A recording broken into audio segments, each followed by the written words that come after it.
Welcome to This Explainer. Today, we're diving straight into a deeply tragic, incredibly complex mystery. We're investigating the catastrophic events and the meticulous forensic investigation of July 2007 at Brazil's Congonhas airport. You know, every flight begins and ends on a simple strip of asphalt. But as we're about to see, not all runways are created equal. We're going to break down exactly how a routine domestic flight turned into the absolute worst aviation accident in South American history, and how investigators ultimately unraveled a mystery that completely defied all of their initial expectations. This unforgiving environment is perfectly captured by a pretty chilling reality from those who fly there. It could surprise you at any moment. And tragically, in a single night, Congonhas claimed 199 lives. So to really wrap our heads around why this happened, we first need to understand the extreme environment these pilots were stepping into. Part 1. The notorious runway 35L, a carrier in the city. Congonhas is definitely not your typical sprawling international hub. It is practically squeezed on all sides by apartment buildings and busy roadways right in the absolute center of São Paulo. At just 1945 meters, this runway is exceptionally short for large commercial jets. But honestly, it's not just the length that makes it terrifying. Runway 35L is built on a hilltop with a really sharp, steep drop-off on every side. There's zero margin for error here. In fact, just months prior to our event, a Boeing 737 skidded to a halt mere inches from that very embankment. To give you a sense of the baseline anxiety pilots face here, and this is even before you factor in bad weather, just take it from Captain Carlos Camacho of the Brazilian Pilots Union. He said, for them, it's literally like landing on an aircraft carrier. They have to stick the landing exactly on the threshold if they want to use every single inch of that 1,945 meters. Part 2. TAM Airlines Flight 3054, a routine flight with a catch. TAM Airlines Flight 3054 was supposed to be completely routine. Commanding the Airbus A320 and its 181 passengers was Captain Henrique Stefanini, an incredibly seasoned veteran with over 13,000 flight hours. He knew this airport like the back of his hand. But on this dark, rain-soaked evening, he was dealing with a catch. 4 days prior, mechanics had actually deactivated the right engine's thrust reverser for routine maintenance. Now, to be totally clear, the aircraft was legally permitted to fly with only one working reverser.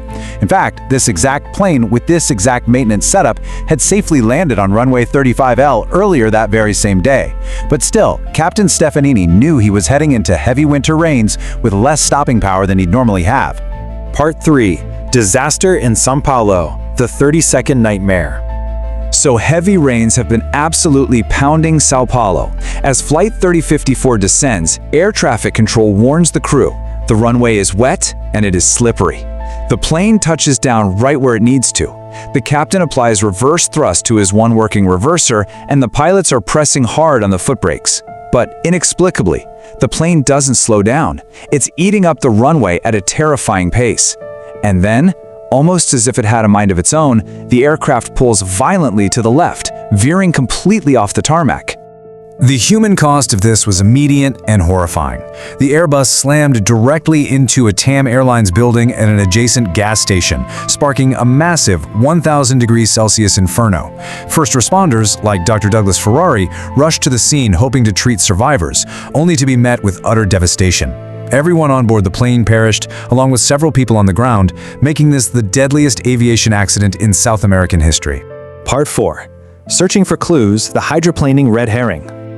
The immediate aftermath was just chaotic, but lead investigator Colonel Fernando Camargo quickly focused on what seemed like the most obvious culprit: the heavy rain and the slick surface of runway 35L. I mean, the evidence pointing to the runway was incredibly strong. The tarmac had actually been resurfaced just 1 month prior to fix a history of poor traction. However, that repair lacked a critical safety feature. It didn't have the special grooving required to carry rainwater away. Because of this, water was pooling into puddles all over the surface, creating a massive risk for hydroplaning, which is where the tires essentially ride on top of the water, leaving pilots with absolutely zero steering control. So it really seemed like an open and shut case of a plane hydroplaning off a badly designed runway.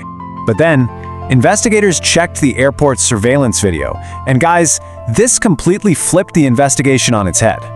A normal A320 landing at Congonhas takes about 9 seconds to cross the frame of this specific security camera. Flight 3054 crossed that exact same frame in just 3 seconds. It was moving 3 times faster than it should have been.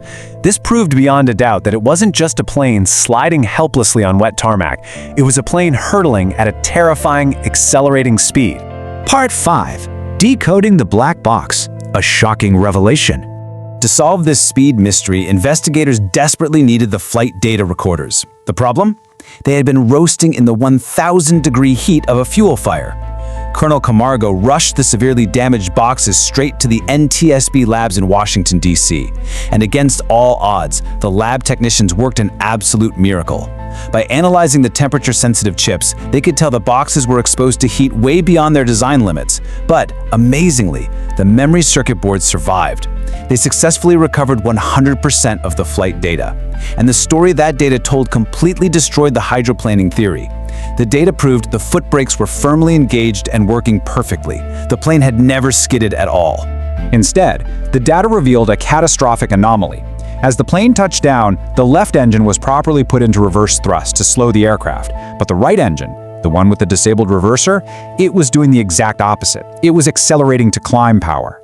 The plane's 2 engines were literally violently fighting against each other. Part 6. Mechanical or human error? So, with the right engine pushing the plane forward at full blast, it totally overpowered the brakes and forced the aircraft to veer sharply left. But the huge question is, why was that right engine accelerating? This is where the investigation faces a massive dilemma. On one hand, you have Captain Stefani and his first officer, who together had nearly 30,000 combined flight hours. They were incredibly experienced, highly trained for emergencies. Human factors investigators just couldn't fathom how a crew of this caliber could leave an engine at full climb power during a landing. So it had to be a machine malfunction, right? Colonel Camargo strongly suspected a physical failure in the aircraft's internal systems. He zeroed right in on a specific component, the Artificial Feel Unit, or the AFU.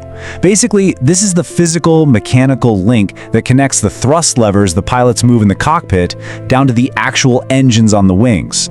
If this link broke or jammed, a pilot could pull their lever back to idle, but the engine would just stay stuck at full power. To prove this theory, they had to somehow find the AFU in the ashes of the crash. Miraculously, a piece of it did survive. The forensic team carefully transported it to a specialized metallurgy lab and used advanced 3D scanners to inspect the metal. They were desperately searching for microscopic nicks, scratches, or any physical evidence at all that the gears had jammed or snapped off. But in a deeply chilling conclusion, they found absolutely nothing. There was zero evidence of a mechanical malfunction. As one expert noted, an AFU failure is basically a mathematical probability anyway. It's expected to happen roughly once every 400 billion hours of flight. The machine did exactly what it was told to do. The lever in the cockpit had actually been left in the forward accelerating position.